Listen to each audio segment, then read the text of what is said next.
Non, Lily, Lily! Non, non, mais c'est pas... Mais, Lily, arrête!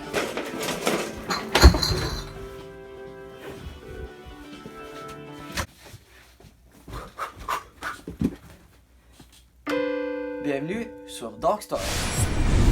Salut tout le monde! Moi c'est Darktail et lui c'est Stormdex, ou surnommé le voleur de synonymes. ou Stormdex. Aujourd'hui on va faire un nouveau style de vidéo. Alors je sais que vous aimez les podcasts, on vient qu'à voir les cours d'été, avec 371 vues, oui. Et puis c'est ça, puis je sais que nous autres aussi on aime les jeux vidéo. C'est ça. On va combiner les deux pour faire ce qu'on appelle les podcast games. Ouais. En fait, le but de ces vidéos-là, c'est de vous... On va vous parler d'un jeu. Premièrement, il faut qu'on le termine au complet. Puis ensuite, on va faire l'appréciation. Ça pourrait être une bonne et une mauvaise appréciation. Alors, on va commencer tout de suite par un jeu que j'ai terminé il n'y a pas longtemps. Ça s'appelle Zelda Breath of the Wild. Ce jeu-là a 2 ans d'existence. Il est sorti à la fin de la Wii U, début de la Switch. Qui est encore un très bon jeu d'ailleurs. Je sais que j'aurais dû l'acheter plus tôt, mais ça me tentait pas. Fait que c'est ça. C'est honnêtement le premier jeu de Zelda que je termine au complet.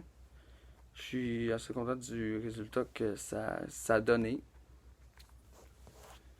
Alors, c'est ça, on va commencer tout de suite par les points positifs. En passant aussi, je vais vous montrer des bouts de mon gameplay.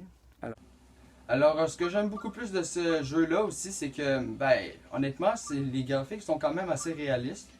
Il y en a, on a même une jauge d'endurance et puis tout. Beaucoup. Les boutons sont quand même faciles à comprendre. C'est sûr qu'au début du jeu, c'est plus dur, mais parce qu'il y a beaucoup de boutons, mais à la fin, on s'habitue vraiment. Là. Si tu as des épées, ils peuvent se péter beaucoup plus facilement. Comme ça, ici par contre, ça c'est l'épée de légende, l'épée de Link. En tout cas. Bon, en plus, il y a un autre point positif aussi de ce jeu-là, c'est la trame sonore aussi. C'est sûr qu'on n'entend pas très bien. J'ai pas mis le son très fort. Mais la trame sonore, je vous dis, est quand même assez bonne. Là. Il y a des tunes vraiment que j'ai vraiment appréciées. D'autres, un petit peu moins. Mais ouais, c'est ça. Il y a aussi des ennemis qui sont plus faciles à tuer dès le début du jeu. Ouais. Bon, comme cette musique-là, c'est pas la meilleure, mais quand même. Ouais. C'est ça, le jeu est quand même bon pour dans son ensemble des éléments. Il y a un autre point positif aussi que j'aimais, c'est le gameplay. Je trouve que ça se joue quand même assez bien ce jeu-là. On peut acheter de la nourriture, on peut cuisiner. En tout cas, ce que j'ai beaucoup apprécié dans ce jeu-là. Alors là, je vais faire un spoiler alert sur l'histoire. Alors si vous voulez pas vous faire spoiler sur l'histoire, je vous conseille d'avancer jusqu'à ce que ça soit fini. Là. Je sais pas. En tout cas, le lien va être dans la vidéo quand elle va être terminée. En tout cas, une histoire. En fait, c'est ça, c'est que le méchant de l'histoire, que c'est Ganon, en fait, il a tout tué Hyrule. Là. Tout le monde est quasiment mort, même Link. Après ça, Zelda a décidé de l'envoyer dans le sanctuaire de la Renaissance. C'est là où on va commencer le jeu. Ensuite, c'est ça. Là, ensuite, c'est là que le vrai jeu commence. Link doit retrouver la mémoire. En fait, moi, je l'ai pas entièrement retrouvé. Je n'ai pas entièrement retrouvé la mémoire de Link. Pour être franc, j'ai genre eu 5 souvenirs sur 18. Très bon score, je veux juste vous dire. Mais honnêtement, ouais. Alors, c'est ça. Ensuite, au fur et à mesure, vous allez pouvoir explorer d'autres places. Comme vous voyez, juste à côté, il y a un éléphant, un aigle, un lézard puis un chameau. Oui, c'est un chameau. Ça, c'est des créatures divines, en fait. Comme vous allez voir ici, que vous allez devoir battre pour récupérer des souvenirs puis des prodiges. Qui vous permettra aussi ensuite lancer une grosse attaque contre le boss final qui est Ganon, puis pouvoir le battre beaucoup plus facilement. Alors, ben, c'est pas mal ce qui explique le gameplay.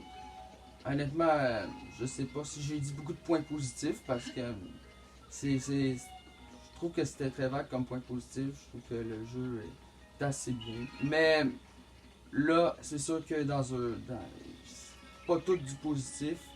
On va maintenant passer au point négatif. Le racisme des Gerudo. Alors, premier point que j'ai vraiment pas aimé, c'est premièrement, les gens sont racistes. Les Gerudo sont des racistes. Ok? Parce que moi, je suis Link, j'essaie de les sauver. Regardez bien ça, ok? J'essaie de passer. Bam! Ils me laissent pas passer. Puis en plus, il y a même pas juste des Gerudo dans cette place-là. Il y a des Goron et des Piaf. Les Goron, c'est des espèces de gros burgers. Puis les Piaf, c'est des oiseaux. Ok, là, je vais me convertir en femme. Et j'étais obligé de me convertir en femme pour pouvoir passer dans la cité Gerudo. Ces cons-là se doutent de rien. Alors, premier point que j'ai pas aimé, c'est le racisme. Là, à un moment donné, Nintendo, là, le racisme dans votre jeu, ça va faire. Ça suffit! Ça suffit! Non à la discrimination! Les éclairs. Deuxième point que je vais vous parler, c'est les éclairs, là. Ça, c'est le point qui m'a fait le plus rager durant le jeu. Les éclairs, là. Les motadines d'éclairs, je ne les ai point aimés, car ils me faisaient rager, car ils tombaient sur moi, j'avais l'impression d'être paratonnerre, alors s'il vous plaît, lâchez-moi à la fin. Alors, c'est tout. On va passer au prochain point. Les ennemis trop puissants. Alors, le troisième point dont j'aimerais vous parler, c'est... il y a des ennemis, en fait, qui sont beaucoup trop puissants pour le jeu. En fait, tu commences, puis en fait, tu pourrais, genre, en rencontrer deux de même. Ça s'appelle des gardiens.